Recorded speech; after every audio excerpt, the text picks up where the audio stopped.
के सभी विद्यार्थियों, एमपी बोर्ड के सभी बच्चे, ठीक है, मैंने वादा किया था आपसे कि 6 फरवरी के पेपर के लिए मोस्ट इंपॉर्टेंट चीज दूंगा, ऐसी चीज बताऊंगा कि जो 100% आएगी। तो उसी में से ये है आपका एक वायरल पेपर, समझ लीजिए मोस्ट इंपॉर्टेंट पेपर है ये, ठीक है, इससे आपका 100% संभावना रहेगी फंसने की। चलिए तो शुरू करते हैं। तो भक्तिन कहां की रहने वाली है? भक्ति झूसी की, ठीक है। यशोधर बाबू के आदर्श थे किसंदा हेड साहब हमारे गांव वाले, ठीक है। निम्नलिखित में से एक तकनीकी शब्द नहीं, अंगोच्छा। काव्य की शोभा बढ़ाने वाले शब्दों के क्या कहलाते हैं? शब्दांश अलंकार क्या कहलाते हैं भैयू? ठीक है। रीति काल की प्रतिनिधि रचना है बिहारी सतसई। क्या है बिहारी सतसई? दिन कैसे ढलता है जल्दी जल्दी, अरे भरोसा रखो, ठीक है, और कर कोशिश, आसमान भी आएगा। ये देखो 96% भी आएगी और 91 भी बनाएंगे, ठीक है। घबराना नहीं है, बस आप तो बेहतरीन तरीके से तैयारी करो। तीतरबाज युवक कहता था, वह निमंत्रण पाकर भीतर गया, ठीक है। भक्ति काल के प्रसिद्ध ग्रंथ का नाम क्या था? रामचरितमानस। कवि हरिवंश राय बच्चन किसका उन्माद लिए फिरते हैं? यौवन का। लेखक आनंद यादव की मां धूप में कंडे थाप रही थी। रवि जो है पूर्व से निकलता है, इसका शुद्ध रूप रवि आ जाएगा। प्रबंध काव्य के 2 भेद होते हैं, महाकाव्य और खंड काव्य। कविता के जो बहाने हैं वो कुंवर नारायण आ जाएगा। ज्ञान मार्गी शाखा के जाएगा कबीरदास। महादेवी वर्मा छायावाद के कवि छत्री, ये आपकी तीसरा जाएगा। और गंगोत्री आ जाएगा उमा शंकर जोशी। रेडियो नाटक, ये आपका क्या है? ठीक है, रेडियो नाटक आ जाएगा सीमित पात्र। कुलाधिपति का जाएगा तकनीकी शब्द। और आख्यानक गीत आ गया झांसी की रानी। ठीक है भैया, यहाँ से बढ़िया से आप कंप्लीट कर लो। ये हो गया ये। इसके बाद में हम आगे बढ़ते हैं। अब है एक वाक्य एक शब्द में उत्तर।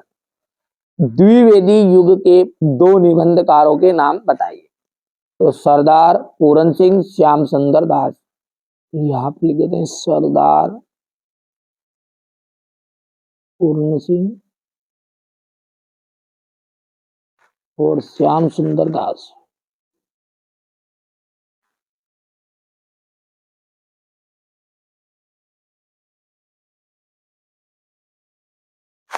श्याम सुंदर दास।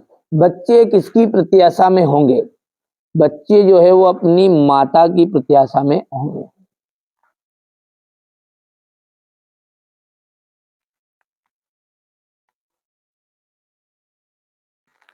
आधुनिक काल के 2 महाकाव्यों के नाम लिखिए।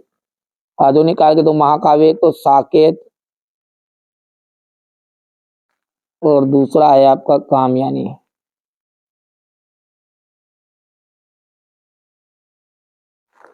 विपरीतार्थक शब्द युग्म का कोई एक उदाहरण देना है आपको। इसका जाएगा आकाश पाताल।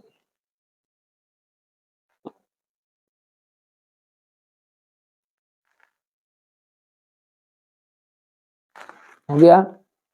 चलिए इसके बाद में यहां से थोड़ा सा छोटा कर लेते हैं अपन। हो गया, बढ़िया से स्क्रीनशॉट ले लो। घटना स्थल से किसी भी खबर के सीधे प्रसारण को हम लाइव कहते हैं। क्या कहते हैं? लाइव। ध्यान से समझिए आप। मंत्री जो है मास्टर लेखक को क्या कहकर पुकारने लगे? आनंददा।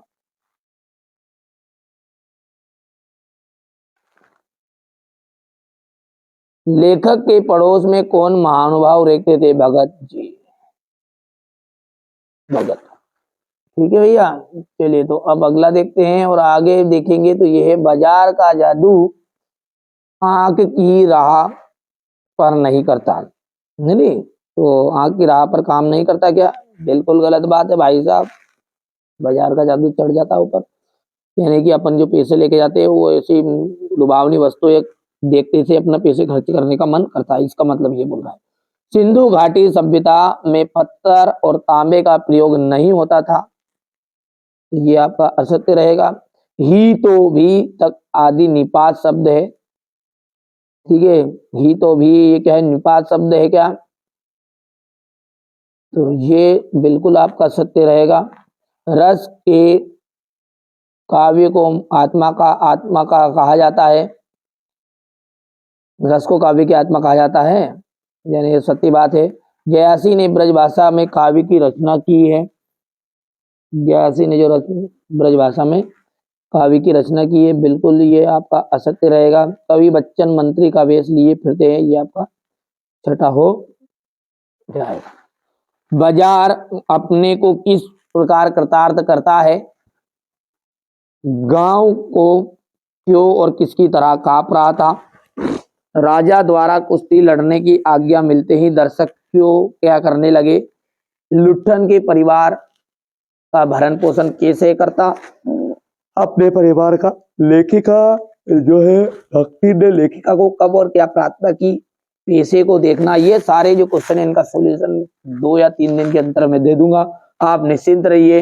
यदि आप चाहते हैं कि इन बच्चों की तरह आप भी परसेंटेज बनाए, अच्छे से टॉप करें, तो जो पेपर मैं आपको प्रोवाइड करा रहा हूँ ना, ये देख लीजिएगा, ये ऐसा नहीं है, ठीक है, कि आपको हर गई से उठाकर पेपर अपन दे रहे हैं, तो आप घबराइए मत। यहाँ पर देख लीजिए, ये उसके साल पहले का रिजल्ट है। यदि आप चाहते हैं वास्तव में कि इस तरह से हम परसेंटेज बनाए, तो ये देख लीजिएगा 88, 88, 87, 85, ये देख लीजिएगा 83।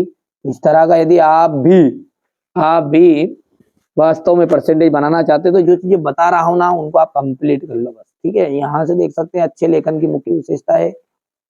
महाकाव्य और खंड काव्य में अंतर, विरोधाभास, अलंकार की परिभाषा उदाहरण सहित देना है आपको। यहाँ से देखिए सवैया छंद की परिभाषा उदाहरण सहित, अभिधा शब्द शक्ति की परिभाषा, शब्द युग्म किसे कहते हैं उदाहरण सहित आपको समझाना है। मुहावरे और लोकोक्ति में 2 अंतर लेना है। निम्न वाक्यों को शुद्ध करके लिखिए। निपात शब्द का अर्थ बताते हुए 2 निपात शब्द लिखिएगा। आसमान में रंग बिरंगी पतंगों को देखकर आपके मन में कैसे ख्याल आते हैं? उड़ने और खिलने से कविता का क्या संबंध बनता है? भाषा को सहूलियत से बरतने का क्या अभिप्राय है? बच्चे किस बात की आशा में नीडों से झांक रहे होंगे? ये आपका यहाँ से देखिए क्वेश्चन नंबर 16 है ये, ठीक है, यहाँ से ये हो गया है। अब क्वेश्चन नंबर यहाँ पर देख लीजिएगा, ये हो गया। इसके बाद ये क्वेश्चन नंबर आपका 17, 18 बढ़िया से आप तो कंप्लीट करिए। जो चीजें बता रहे हैं वही परीक्षा हाल में आपको देखने को मिलेगी, लेकिन 5 से 6 पेपर में आपको प्रोवाइड करा हुआ और उन्हें आपको कंप्लीट करना है। ये क्वेश्चन नंबर 20 हो गया, ये क्वेश्चन नंबर 21 है।